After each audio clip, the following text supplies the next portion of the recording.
Hey y'all, Steph here from Southern Sky Tea and Garden, and I'm out here in the garage because I am finally posting and updating you on the hydroponics progress. So it's been pretty exciting, lots of things happening. Some things went to the wayside and we had to abandon some of the wool rock plantings, but we started some more.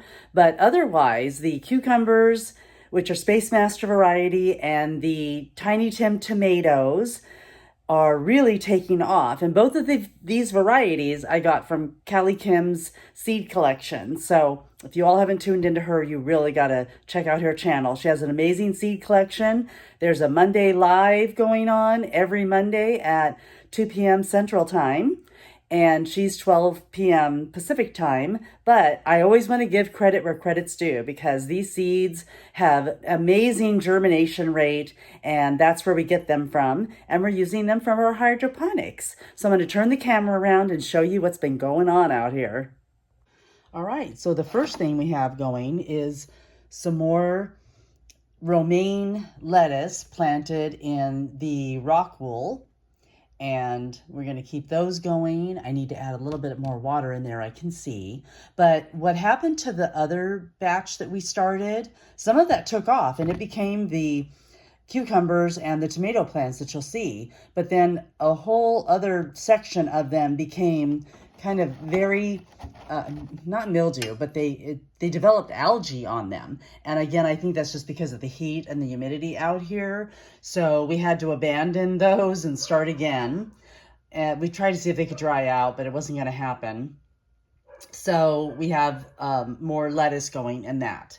And eventually I need to start some more things, but the dilemma that I'm running to is how do we keep all this going, even what we have going, because they're really taking off. So I'll show you some of what we've come up with so far. So this is one of the Space Master cucumbers, and it is looking wonderful. And again, they all started off in the wool rock. It was just a whole batch of them that just kind of went sour on us, but a lot of them took off, and this is what you're seeing. So again, with our hydroponics method we're trying, they start off in the rock wool. Then once they start developing some roots in the water, and we can see some roots and at least a leaf and maybe even like one true leaf, then we move it into the ball jars, and we have these clay pebbles that are down here. And then if I have one of those cups available, I can show you. Here we go. They're sitting in these vented cups like this, these hydroponic cups, and then we place them in a mason jar. And this will be one that I'm going to show you the roots on real quick, but just kind of review the process as I update you, because you're going to be amazed at this root growth that is happening. Look at that, y'all. Oops, there we go.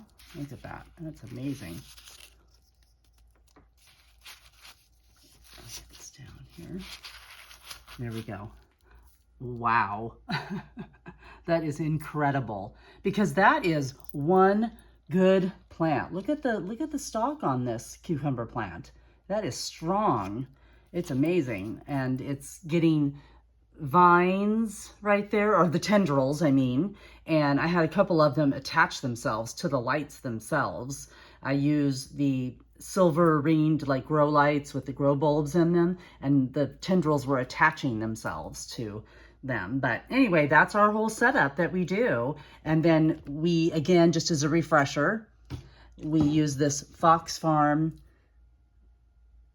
Grow Big hydroponic food, and it's a 326 PNK, the phosphorus and potassium and nitrogen. Sorry, y'all, I'm trying to remember here. Oh my goodness. But anyway, bear with me on that. But it's got the PNK mixture of 326. So there we go. And it's been feeding these plants very well. So I'm going to come around on the other side and show you what's happening. Just have to pass by our stuff over here. Okay. So here is some tiny Tim tomatoes that are going. And again, they all started off in that wool rock, and the ones that really took off and didn't find their death to overgrown algae in those wool stones are flourishing. So they are really doing amazing. And now we have this other Space Master cucumber that's going on, and you can see that it's actually like getting, you know, more growth up here. The tendrils are coming out again, and I don't have a measurement, but you all could see that this is probably about like 2 feet tall here. It's doing amazingly well.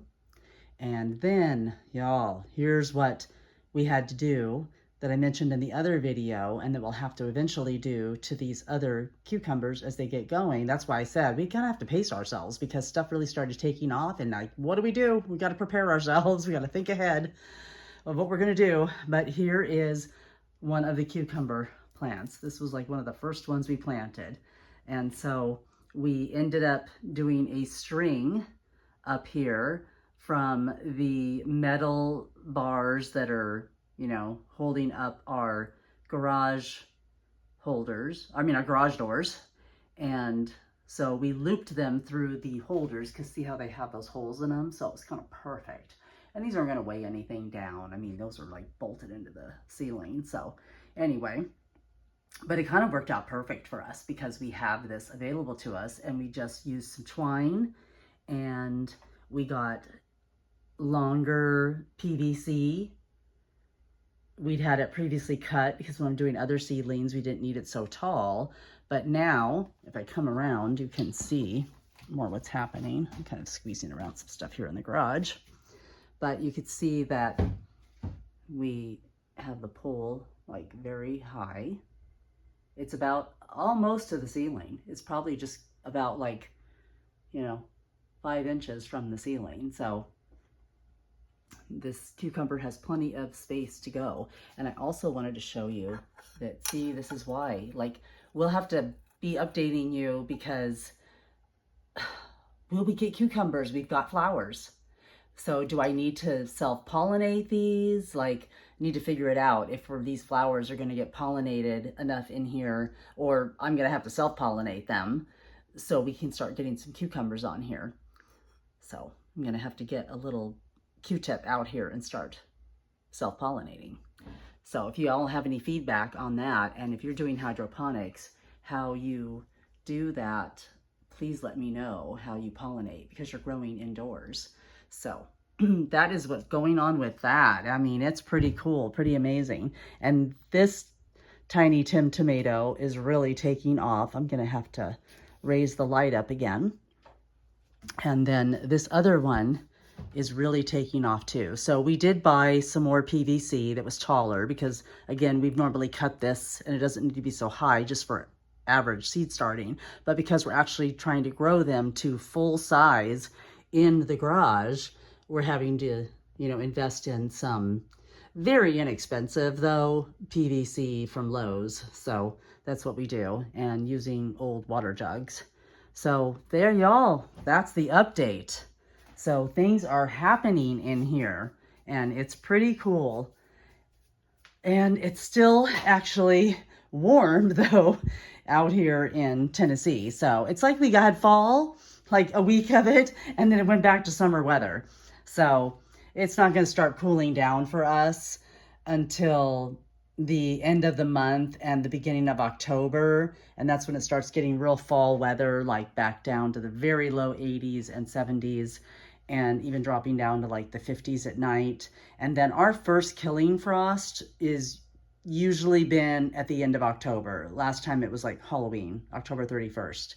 So that's when I'll have to start toning down the tomatoes, or I mean before that, but I'm harvesting my tomatoes outdoors all the time. So I'm working hard to preserve them. If you've seen my videos, I'm finally getting my feet wet, my hands wet, everything wet with canning and preserving. So I have a whole bunch of cucumbers that I also have to do. I did a video on quick pickling, but now I'm also going to just can some. I'm going to pickle and can them to see if I can, do that correctly without any disasters happening, and have them for more longer term storage, because I love pickles. I'm not a huge pickle eater and really have to think of a lot of different ways to preserve cucumbers, but I love growing them and we love having them. I love having them in water and a little cocktail, and just as a refreshing, addition to any little bubble water. So just have to really work on that and think of more interesting recipes and ideas for preserving and using cucumbers. So if y'all have any suggestions that you do that are kind of unusual, please let me know in the comments. I would love to hear it. I love any feedback. This is why I even started my channel, because I'm not an expert. What my main goal of starting my channel was to document what I'm doing and to reach out to other gardeners and other farmers out there and see what you're doing and learn. So I'm trying to share my experience, and I'm sharing my experience as a beginning gardener, my successes and my failures. But most of all, I started the channel so that I could learn from others. Trying to give you a really good view of what's happening here. But anyway, thank you all for tuning in, and I will keep you updated, of course, on what we add and what we have to do to keep everything getting tall and full growth inside the garage. And in the meantime, check out my other videos. Please subscribe. Please leave kind and helpful comments anytime, and I will post another update as soon as possible. Thank you all, and keep growing. So someone said he was going to keep me busy and give me some feedback while I was editing the video, but apparently I was taking too long, and the dog days of late summer have set in. So this is what we got. But he's still a great assistant in the garden. Right, Cash? You're a sweet boy. He's so sweet. He's like, Mama, you're crazy. Please go away. This is what happens when your home office has a guest bed in it. Your coworkers and your supervisors get way too relaxed.